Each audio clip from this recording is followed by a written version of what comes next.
नमस्कार, मेरा नाम पीयूष तिवारी है। आज की इस क्लास में डिस्कस करेंगे कुछ महत्वपूर्ण प्रश्नों पर, जो आपके आगे आने वाली सभी परीक्षाओं के लिए महत्वपूर्ण होंगे।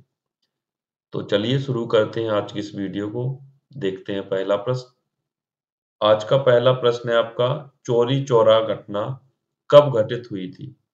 तो आपको बताना है चौरी चौरा घटना जो हुई थी, वो किस सन में हुई थी। आपके ऑप्शन है 1922, 1924, 1925 या 1920।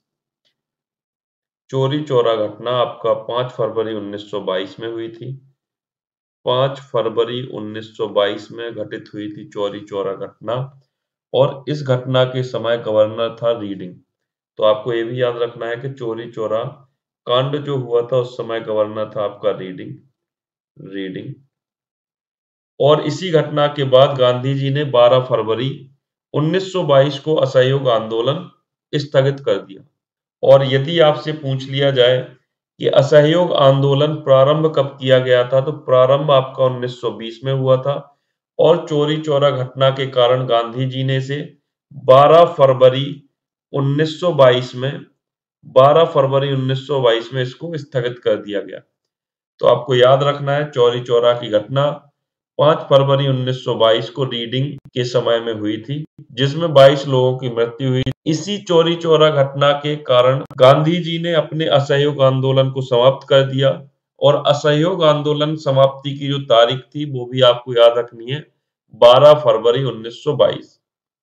ठीक है, तो इस सवाल का आपका राइट ऑप्शन होगा option number A, Chauri Chaura घटना 1922 में घटित हुई थी। आगे बढ़ते हैं। अगला प्रश्न है आपका, भारत में सहकारिता का जनक किस गवर्नर को माना जाता है?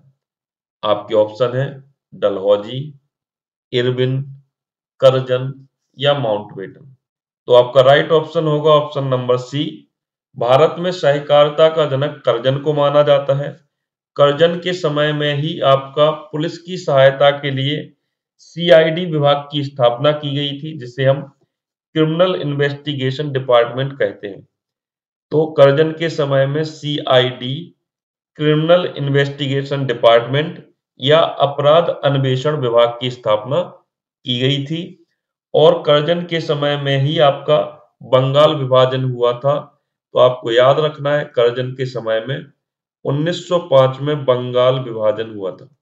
बंगाल विभाजन हुआ था। करजन के समय में रेलवे बोर्ड की स्थापना और भारतीय पुरातत्व सर्वेक्षण की स्थापना भी की गई थी। तो आपको याद रखना है रेलवे बोर्ड की स्थापना, रेलवे बोर्ड की स्थापना और भारतीय पुरातत्व सर्वेक्षण विभाग की स्थापना भी करजन के समय में की गई थी। तो आपको इन बिंदुओं पर ध्यान देना है। करजन के समय में ही आपकी अपराध अन्वेषण विभाग यानी सीआईडी की स्थापना हुई थी। 1905 में करजन के समय में ही बंगाल विभाजन हुआ था, और करजन के समय में ही रेलवे बोर्ड की स्थापना 1905 में की गई थी, और इसी के समय भारतीय पुरातत्व सर्वेक्षण की भी स्थापना की गई थी। नेक्स्ट, अगला प्रश्न है आपका, संविधान निर्माता समिति में कार्य संचालक समिति का अध्यक्ष कौन था? तो कार्य संचालन समिति का अध्यक्ष आपको बताना है। आपके ऑप्शन है बी आर अम्बेडकर, जवाहरलाल नेहरू, राजेंद्र प्रसाद या के एम मुंशी। बात की जाए बी आर अम्बेडकर की, तो बी आर अम्बेडकर आपके प्रारूप प्रारूप समिति के अध्यक्ष थे। ठीक है, जवाहरलाल नेहरू संघीय शक्ति समिति, संघीय शक्ति समिति के अध्यक्ष थे। राजेंद्र प्रसाद आपके संचालन समिति के अध्यक्ष थे। संचालन समिति के अध्यक्ष आपके राजेंद्र प्रसाद थे।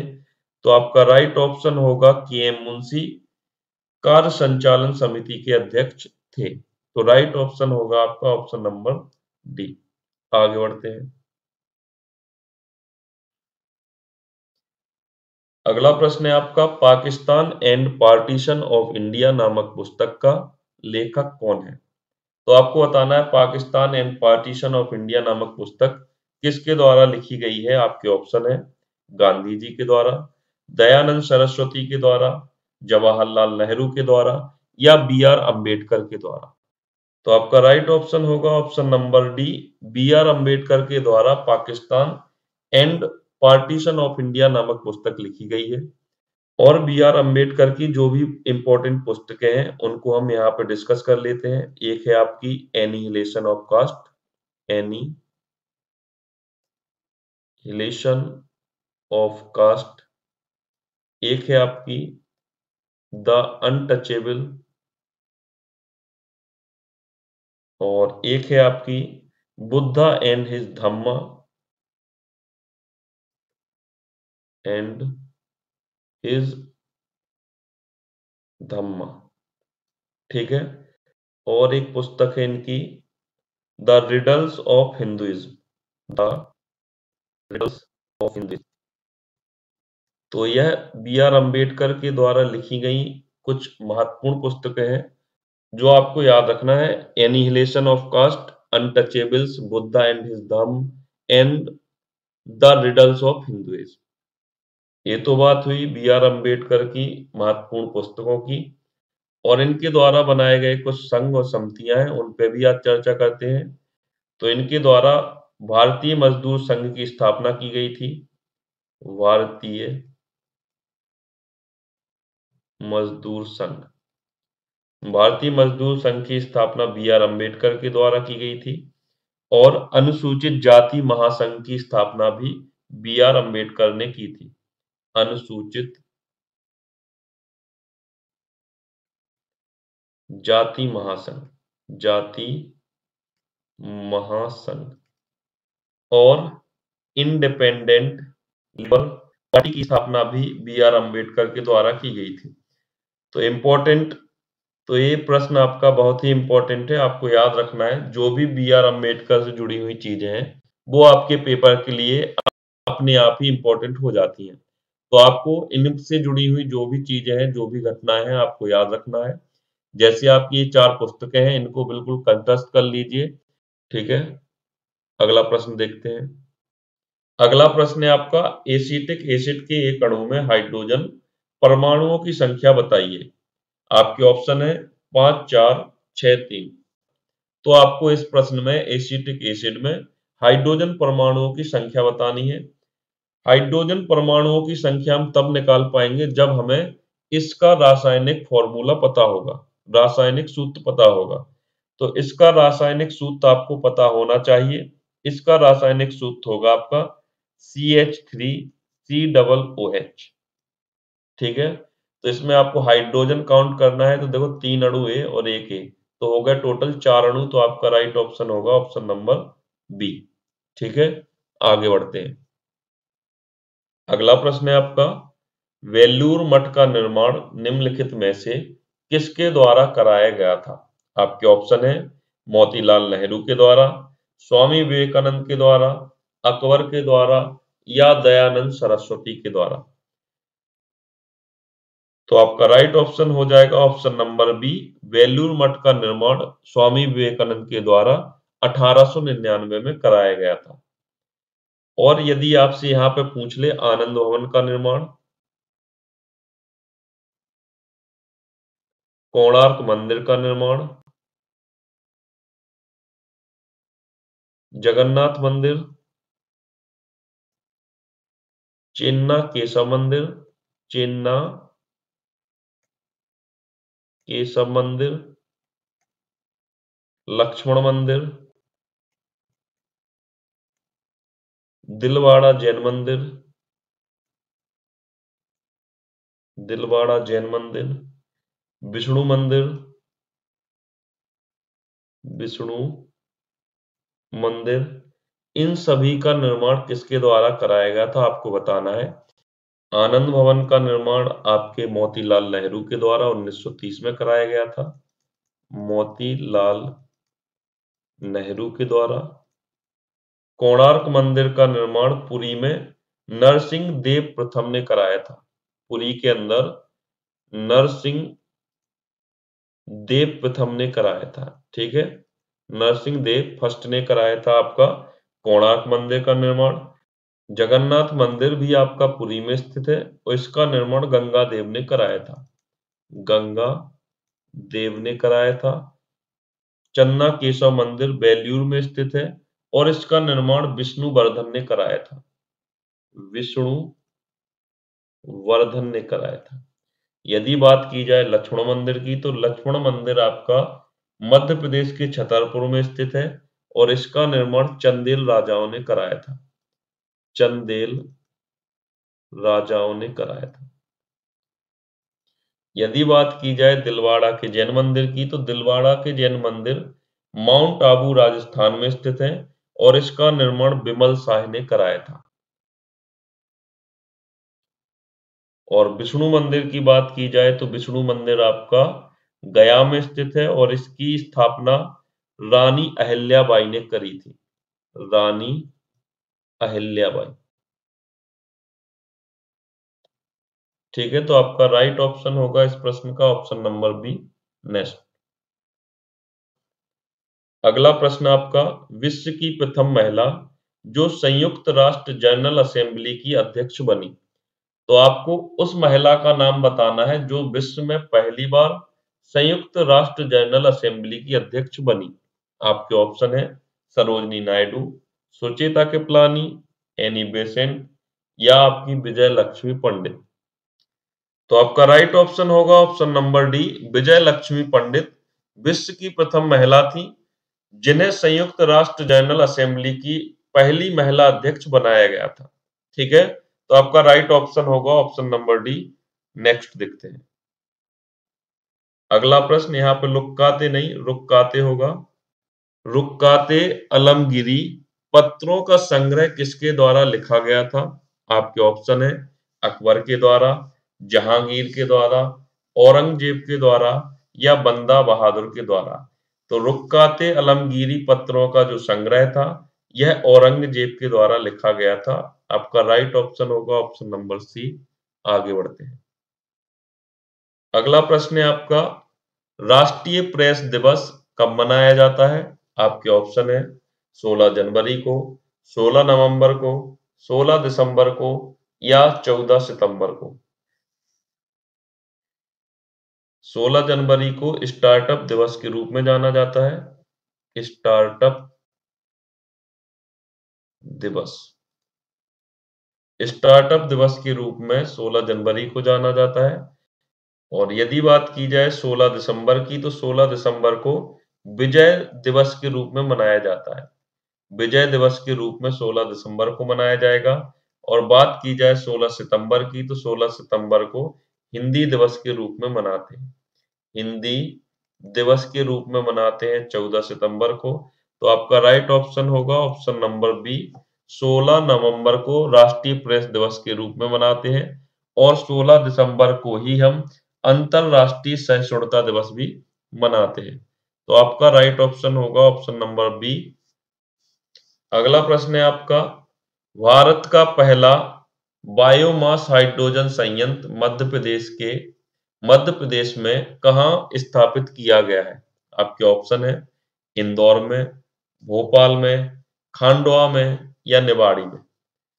ठीक है, तो आपका राइट ऑप्शन होगा ऑप्शन नंबर डी। अगला प्रश्न है आपका, निम्नलिखित में से किस कंपनी के द्वारा स्टार्टअप स्कूल इंडिया पहल को लॉन्च किया गया है? आपके ऑप्शन है फेसबुक के द्वारा, गूगल के द्वारा, अमेजॉन के द्वारा या फ्लिपकार्ट के द्वारा। तो आपका राइट ऑप्शन होगा ऑप्शन नंबर बी, गूगल के द्वारा स्टार्टअप स्कूल इंडिया पहल की शुरुआत की गई है। तो आपका राइट ऑप्शन होगा ऑप्शन नंबर बी। आगे बढ़ते हैं। अगला प्रश्न है आपका, कोटपा कोंडा मेला का आयोजन निम्नलिखित में से किस राज्य में होता है? आपके ऑप्शन है आंध्र प्रदेश में, तमिलनाडु में, केरल में या उत्तर प्रदेश में। तो आपका राइट ऑप्शन होगा option number A, Andhra Pradesh में कोटप्पा कोंडा मेला का आयोजन होता है। यदि हम उत्तर प्रदेश के मेला की बात करें तो उत्तर प्रदेश के कुछ महत्वपूर्ण मेले हैं, उनको भी आप एक नजर देख लीजिए। तो उत्तर प्रदेश में नौचंदी का मेला, नौचंदी का मेला मेरठ में, और शाकुंभरी देवी का मेला, शाकुंभरी देवी का मेला आपका सहारनपुर में, और देवा शरीफ का मेला, देवा शरीफ का मेला आपका लगता है बाराबंकी में, देवा शरीफ का मेला बाराबंकी में लगता है, और बटेश्वर का मेला आगरा में। तो आपको इन मेलों को याद रखना है, ठीक है। नेक्स्ट प्रश्न देखते हैं। अगला प्रश्न है आपका, राज्यसभा की संरचना भारतीय संविधान के निम्नलिखित में से किस अनुच्छेद के दायरे में आता है? तो आपको बताना है किस अनुच्छेद में राज्यसभा की संरचना के बारे में बात की गई है। आपके ऑप्शन है अनुच्छेद 81, अनुच्छेद 82, अनुच्छेद 17 या अनुच्छेद 72। अनुच्छेद 72 के द्वारा राष्ट्रपति किसी भी व्यक्ति को क्षमादान दे सकता है। तो आपका अनुच्छेद 72 क्षमादान को बताता है।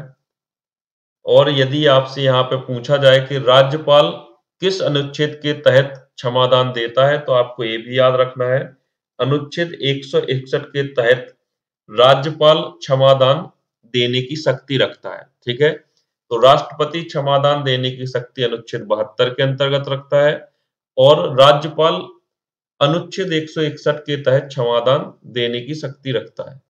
अनुच्छेद 17 अस्पृश्यता के अंत के बारे में बात करता है, यानी जो छुआछूत है समाज में, उस छुआछूत के अंत की बात करता है आपका अनुच्छेद 17। यदि बात की जाए अनुच्छेद 82 की, तो अनुच्छेद 82 आपका परिसीमन अधिनियम का निर्माण की बात करता है। तो अनुच्छेद 82 परिसीमन के निर्माण की बात करता है, परिसीमन के निर्माण की बात, ठीक है। तो परिसीमन के निर्माण की बात अनुच्छेद 82 करेगा। अनुच्छेद 81 लोकसभा की संरचना को परिभाषित करता है। लोकसभा की संरचना को परिभाषित करता है अनुच्छेद 81, और यह बताता है कि निर्वाचित जो सदस्य हैं, इनकी संख्या लोकसभा में 550 से अधिक नहीं होनी चाहिए, ठीक है। तो इसमें आपका राज्यसभा की संरचना बताने वाला अनुच्छेद है नहीं, तो आपको एक ऑप्शन और मानना है, ऑप्शन नंबर ई, अनुच्छेद 80, ठीक है। आर्टिकल 80 आपका राज्यसभा की संरचना के बारे में बताता है, तो आपका राइट ऑप्शन हो जाएगा ऑप्शन नंबर ई।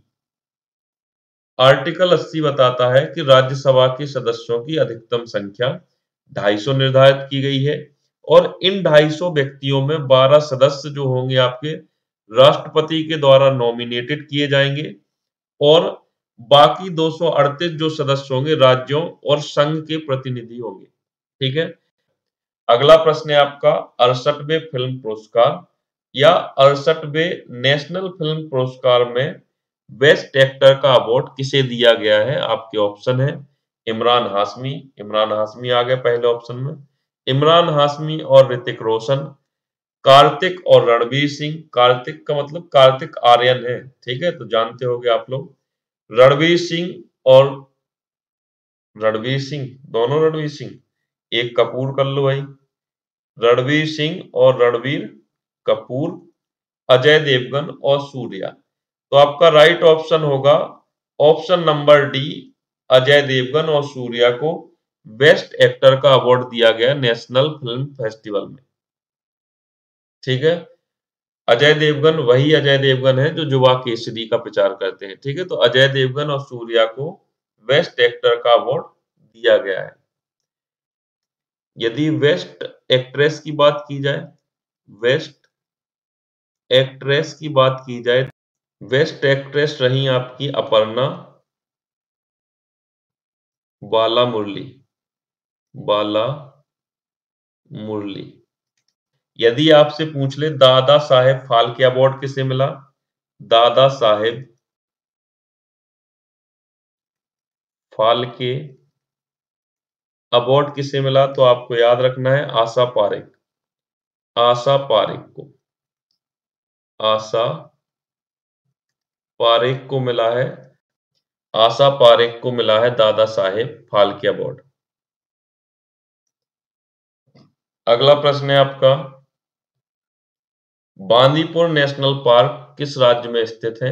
आपके ऑप्शन है राजस्थान, असम, कर्नाटक या तेलंगाना। तेलंगाना में मुरुगावानी मुरुगावानी नेशनल पार्क स्थित है। कर्नाटक की बात की जाए तो कर्नाटक में आपके हैं बन्नेरघट्टा, नागरहोल, बांदीपुर। ठीक है, कर्नाटक में बन्नेरघट्टा, बांदीपुर और नागरहोल नेशनल पार्क स्थित है। तो आपको याद रखना है कर्नाटक में बांदीपुर, बन्नेरघट्टा और नागरहोल नामक नेशनल पार्क स्थित है। यदि बात की जाए असम की, तो असम में आपका स्थित है नामेरी, डिब्रू साइखोवा,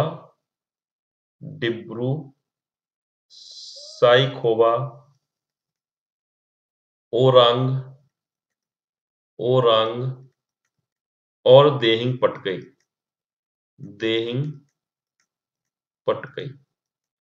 तो आप इस प्रश्न को स्टार करके नोट करिए, क्योंकि इसमें जितने भी नेशनल पार्क हैं आपकी परीक्षा की दृष्टि से बहुत ही इंपॉर्टेंट है। ठीक है, तो आपका बांदीपुर जो है आपका राजस्थान में स्थित है, तो आपका राइट ऑप्शन होगा ऑप्शन नंबर ए। अगला प्रश्न है आपका, वॉलीबॉल में खिलाड़ियों की संख्या कितनी होती है?